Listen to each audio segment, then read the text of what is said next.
Anthony NEWBOLD. Welcome to A Closer Look. My guest this week is the Minister of Foreign Affairs, the Honourable Darren Henfield. Minister, welcome to the show. Thank you, Mr. NEWBOLD. It's a pleasure to be here with you. And it's a pleasure to have you. Busy man, been trying to tie you down for weeks, but you've been traveling and you've been dealing with some serious issues in the last couple of months. Yes, we've been, foreign ministers travel quite often. Yeah. It's something I'm trying to get my constituents accustomed to. Recently we've been to Berlin, where we did a resilience conference looking at how climate change impacts the world and small developing countries such as the Bahamas. Mm-hmm. We've had St. Lucia, where we've had the heads of government conference with the Prime Minister, and we're just now a couple of weeks back from Buenos Aires, where we had the Western Hemisphere terrorism conference, which was the second one to be held in recent months. Yeah, let's take them one at a time. But before we get to them, and as I said, you're dealing with some serious matters, not that they aren't serious. We recently had two young Bahamian men who met their demise in Italy. Quite an unfortunate event, tragic to say the least. Two very bright, promising young Bahamian men cut down in a manner that we have yet to come to terms with and appreciate. Alray Ramsey was a Foreign Service officer on study leave in Europe. Blair John, a PhD candidate, went to Turin to do a lecture as a part of his doctorate program. And unfortunately, the outcome remains what it is. Is that being handled, in your mind, the mind of the government? Is that being handled satisfactorily? In the first instance, my role as the foreign minister, as a father, firstly, was to ensure that the families were daily updated by me on what the government was doing. We sent Foreign Service officers to Turin, Italy, where they remained in situ until the bodies were returned. At one point, we had the High Commissioner from London, former Commissioner of Police, Graham Slade, go to Turin, who reported to the Bahamian people from there what was going on. We were able to repatriate the bodies home. They were buried. I attended both funerals. Where we are now is the Attorney General is looking at a process of how we engage a law firm in Italy mm-hmm. that will act as a third party to intervene on behalf of the people and government of the Bahamas and the families, to look at the evidence gathered by the investigators with more objectivity from our perspective, mm-hmm. so that we can determine for ourselves and rest in our own minds and in the minds of Bahamians what we think really happened. To say the Italians were not forthcoming with us would not be quite true. Every time we call, I was engaged with the Deputy Foreign Minister directly. We have an honorary consul in Italy who was engaged with local officials along with our Foreign Service officers, and so we're still looking and we're still determining. Yeah, so the matter is not really closed. No, it's not closed. It's far from being closed in the mind of the government of the Bahamas. Yeah, and of course, what you're dealing with now, you may deal with it from here. It's also one of the reasons for our foreign embassies abroad, to assist. Absolutely. Where we don't have foreign missions abroad, we engage honorary consuls who act in the interest of our country. In this instance, it was a good example of the necessity for such individuals who can engage locally with public and private officials on behalf of your country and knock on doors and open doors that will not readily be open to people just trying to operate on their own. And so it's very important that we maintain a presence in these countries where we are. Talking about maintaining a presence, foreign presence, talking about two Bahamians abroad. Early in the administration, the Prime Minister talked about a database. Yes. Whatever happened to that? As a part of our manifesto, we thought that Bahamians living abroad could help us to bring the Bahamas to the stage of development that we would like to see. There are less than 400,000 Bahamians. We have Bahamians who are very successful all over the world. It's more than a cliche to say that Bahamians punch above their weight. We do. That's a fact, right? I can go into Sydney Poitiers, I can go into the Olympics, I can go into to the Grammys and other things where Bahamians compete at world-class levels. And so we thought that if we had Bahamians living abroad who could help with the development of the country, say in my constituency there's a Baker's Bay who build multi-million-dollar homes and they needed a quantity surveyor. We asked our missions to create a database with Bahamians that were willing to put their names in with their qualifications so that we could readily interface that database with the Ministry of Labor and with the Office of the Prime Minister, the investment branch of it. And so if Baker's Bay needed, say, 6 quantity surveyors, and they were in our database, we could query that database and ask Baker's Bay, as you look at hiring quantity surveyors to do your jobs, we proffer to you for consideration these Bahamians that are living abroad that you will hire and pay at the same rate as you would pay others who you would invite to come into the Bahamas to work. Because that's very important. And that's the whole idea of the database. That's the whole idea of re-engaging the Bahamian diaspora at that level. Our Consul General in Atlanta, Astro Roll, has been working assiduously on it, and it's a work in progress. You can imagine it takes a lot of technology and other things to bring it all together so that we can connect these various moving parts. You're talking about having a presence abroad. Is our diplomatic house in order? Are we engaged with the countries we ought to be engaged with diplomatically right now? I think we're very much engaged. Having a presence abroad can never be overstated. For instance, if you have missions in the United States, you have missions in Europe, you have missions we have one mission in the region. They're able to engage deliberately on behalf of the government and people of the Bahamas. You know, one of the things I mandated when being appointed this job by the Prime Minister was that when we engage as Foreign Service officers in diplomatic circles, that we engage with 2 things in mind. That whatever we do, it inures to the benefit of the economy and security of Bahamians. A lot of people think that Foreign Service officers just go to cocktail parties and mix and mingle. It's a benefit. But there's a benefit. Yeah. There's a benefit that is hardly quantified. And I say to my Foreign Service officers always, you're not like the Ministry of Works, where you can go and see a street develop or fix a street light or build a bridge. You're not like the Ministry of National Security, where you can affect arrest and see crime gradually come to a place where we think it ought to be in the country. But what you do lends to the incremental progress of the country. And so invariably, everything that you see happening through foreign agencies or countries in the Bahamas started with the Ministry of Foreign Affairs. Started with the Ministry of Foreign Affairs. Keep your thought. I want to ask you about a new office that you just opened, but we got to take a break. And we'll be back with more with the Minister of Foreign Affairs, the Honorable Darren Henfield, after this.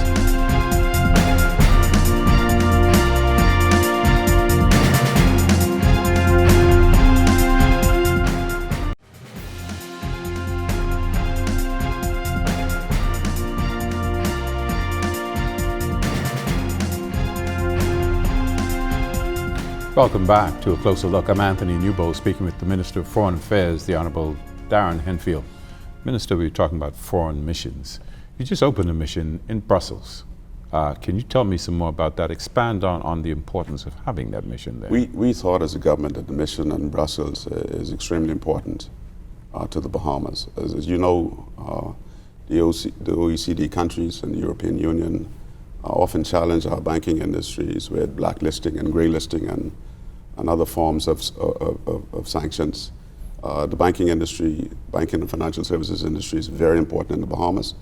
It's one of those industries that pays very, very good salaries to high-level Bahamian professionals. And we thought that a mission in Brussels would put us in a position to deal directly with the people who make these decisions at the European Commission and at the OECD levels. And so the office is not officially open yet. We hope to go, the Prime Minister and I, and we hope to go sometime before the end of the year to formally open the mission.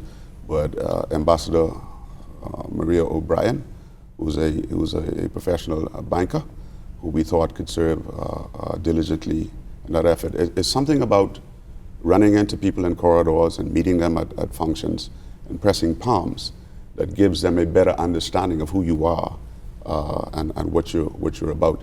And so we wanted to be, as it were, at ground zero as it relates to our financial services industry, and not taking risks, people sending emails or letters that get lost in minutia, and we don't see it until it's too late. Better to have the presence there. That's right. In addition to any relationship we may have with the EU or anyone else, we also have a relationship with the ACP countries that we don't talk too much about. We don't talk so much about the ACP countries, but of course African, Caribbean, and Pacific countries have a relationship with the EU based on the post-Cotonou agreement, which we're actually, as a body of CARICOM, looking at now in fresh negotiations. And what is dynamic about it is that we have Brexit on our bow, which will change the way we treat with the European Union as an ACP organization, and so we're still negotiating the final outcome as to how we continue to engage with the European Union through this mechanism. And as you said, Brexit, whatever Boris Johnson does over there in England, is going to have an effect on CARICOM and the EU. It's going to have an impact, I think, on the world economically. How do you now treat with the United Kingdom as a single country, as opposed to treating with them as a part of the European Union? Of course, it was announced at last year's Shogam, when the Prime Minister and I attended, by Boris Johnson, who's now the Prime Minister of the United Kingdom. He was then the Foreign Minister, that the United Kingdom will be returning its High Commission to the Bahamas, and we hope that takes place in August, just ahead of the time for our kids to return to school, because student visas are often an issue. And so the United Kingdom is redefining, I think, itself in the way that it behaves as a single country now, as a single union of the United Kingdom, and how they treat with other countries in the world. You were talking earlier about CARICOM, and you just returned from CARICOM a couple of weeks ago in St. Lucia. How was that important to what we do here in the Bahamas? CARICOM is very important to the Bahamas. I often say that synergy and interoperability is a force multiplier, which means that you can do more in a multilateral setting where you have agreement, as we have through the Treaty of Chaguaramas with the countries of CARICOM, to speak with more than one voice, as we do when we speak to the world about climate change, as we do when we speak to the world about the challenges that we see in our financial service sectors, as we do when we speak to the world about a more secure Caribbean, as we do when we speak to the world about the level of violence in our region, where we don't produce weapons or export drugs at any levels that we've seen from other places in the world. So when we can come together and agree on a particular point and speak with one voice, we think CARICOM is a most effective mechanism to do that. Sometimes, you as the treaty asserts, sometimes you agree to disagree, and sometimes you're going to have to stand alone as a country and make a decision that is in the best interest of your country. Was there something specific, extraordinary, different coming out of St. Lucia? Well, we treated with the normal issues of banking and climate change and graduation and deregulation and those type of things that impact our banking industry. But we also spoke about our concerns in Haiti. Yes, the Prime Minister is involved in some mission. The community determined through the presidency of St. Lucia, Prime Minister Alan Chestney, that we would stand up a mission to go to Haiti, of which the Bahamas is a part, to go and have a look for ourselves to see what is going on in that country economically, with all of the civil unrest that we see. It's very important for the Bahamas to participate in the mission, because we're impacted tremendously by what goes on in Haiti. What is your ministry's role in dealing with the illegal migrant problem that we have? Other than working through the diplomatic channels that we face, we, of course, you recall last year, we mounted a mission led by the Prime Minister and several ministers of the government to go and speak with the Haitian government, President Moïse, and members of his cabinet about how we can come together to mitigate illegal migration from Haiti to the Bahamas. Most of the people, if not all of them, that risk their lives in these unseaworthy barks to come to the Bahamas are what we call economic migrants. And so the fundamental issue for us is, how do you help to improve the economy of Haiti to encourage more Haitians to remain at home where they can find sensible employment and not risk their lives and come to the Bahamas where they put burdens on our security systems, on our social systems, on our healthcare systems, on our educational systems. And that was the basic tenor of our trip to Haiti. Which will always be challenged by the political stability or instability in that country. The problem at Haiti is it does not allow, and I say this guardedly, the maturation of the democratic process. I was in Haiti in the mid to early 90s when we did peacekeeping there, and a part of a CARICOM battalion from the Royal Bahamas Defense Force, which really observed and oversaw the first democratically held election in Haiti. And every now and again, people become agitated and they take to the streets instead of waiting for the time to go to the ballot boxes. Mm-hmm. And as democracies do, if governments offend you, you go to the ballot boxes and you speak. And in Haiti, that's not the case. You find these sporadic instances of violence, mm-hmm.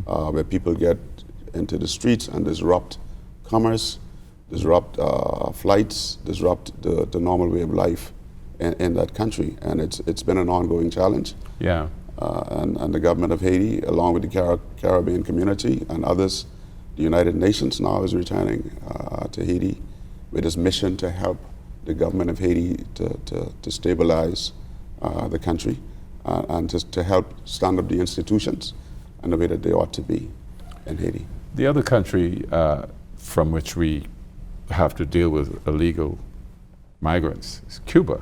But for some reason, we've been able to develop some kind of relationship with Cuba. The change of the U.S. policy, I think, from the wet foot, dry foot policy that pertained before, lent to Cubans smuggling into the Bahamas and then thereafter trying to smuggle into the United States. If you smuggle into the United States now as a Cuban national, you're treated the same as any other illegal immigrant. So the incentive is not there. The incentive is not there. We got to take a break. We'll talk some more about it when we come back. We take a break and we'll be back with more Minister of Foreign Affairs, the Honorable Darren Henfield, after this.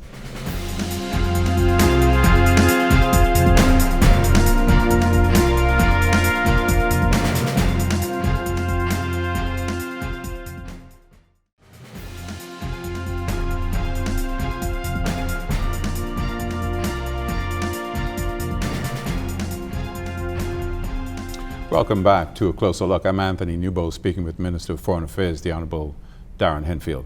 We're talking about Cuba and your relationship, our relationship with Cuba. But you're working on something for Cuba and Haiti? I think it's important to note that in 2012 or so, we signed a delimitation agreement with Cuba. Yes. Which sort of focused our relationship in certain ways. But since coming to office, we determined that we would go even further in engaging the Cubans and helping us to prosecute Dominican poachers who come into our waters, drop off their fishes, and then drift into international waters and run into Cuban territory. And so for the first time in the history of our independence, we were able to have the Cubans help us to apprehend and turn over 3 Dominican vessels to us, which were prosecuted in courts in the Bahamas. And if you appreciate the history of the Royal Bahamas Defense Force and the Flamingo incident, you know why that's very important. Also with Haiti, with whom we have to settle our boundaries, as well as the United States. We have engaged the Haitian government on a level where we can have the Royal Bahamas Defense Force institute a ship riders agreement, which will put Haitian National Police on board Defense Force vessels, as we have with the United States Coast Guard now, where Bahamian Defense Force personnel embark on American Coast Guard cutters patrolling within the vicinity of the Bahamas, and they're able to prosecute offenders by apprehending or arresting before they get into the American waters. We would like to see the same thing happen with us in Haiti, where we can come to a comprehensive maritime agreement of some sort, which will allow us to help them to save lives, the lives of their people who are risking at sea. You're just having some discussions about that. We are. The Foreign Minister Bochet should be in the Bahamas, I think, tomorrow. We have a courtesy call where we have some things to discuss. Okay. I'm going to bring you back home for a minute. Okay. If we have enough time, we'll go back, or we'll invite you back to the show. Thank you. Passport Office is part of your portfolio. Tell me about the Passport Office. The Passport Office. That's a bad one down there. The Passport Office has improved tremendously. I want to firstly say that the professionals in the Passport Office work very hard, very hard under very strenuous conditions and circumstances to try and fulfill their mandate of providing passports and travel documents to Bahamians in a timely fashion. The building where we are is not built for purpose. We've outgrown it for a very long time, and we have to move it. In fact, the Prime Minister, the Cabinet has instructed that we identify a new place to put the Passport Office. Have you done that yet? We're looking. We're still looking? We're looking very seriously looking at how we relocate the Passport Office into a building where we can staff the amount of people that we need to get the job done. Bahamians should be able to get their passports in a timely fashion. While you're looking for the building, you got enough staff down there at the Passport Office? You're going to have to hire some more staff. You never find yourself with the proper staffing complement in the government or anywhere else for that matter. You can always find something for someone to do. But we're also looking at the potential of establishing kiosks and post offices or libraries in places that are convenient in Nassau and some of the family islands, where Bahamians can just go in and renew their passport applications online. We're very close to having the online services introduced. We're testing it now. My understanding from a brief that we had a couple of weeks ago is that the testing is going extremely well. And so all you will need to do, if you've had an electronic passport before, if you've had a passport since 2008, is to go online and fill out the fields and have your passport renewed. And that's what we're working on. Without pinning you down to a specific time, I'm sure the Bahamian people would love some good news that you're going to move that office somewhere by the end of this year. I think it's safe to say that we will seek to move the Passport Office before the end of the year. Okay, I think that's some good news. We can take that. Mm-hmm. Something else, the 2018 CARICOM, the leaders of countries, they established, I think it's called the Spouses of the Caribbean Leaders. Yeah. Mrs. Minnis has been active in that. Yeah. Tell me a little bit about that before we run out of time. Mrs. Minnis has been doing, I think, from my humble perspective, a fantastic job in engaging, which is the mandate of the spouses of leaders of the region, to look at how young women and people who are disenfranchised are treated. She's been visiting schools. She's been taking on initiatives, I think, that does the office proud. And I think, you know, one of the things that people need to appreciate is that she's not paid for it. Yeah. So all the government did was provided a space within the Ministry of Foreign Affairs in order for her to be able to interact and meet with people, come in and do her planning.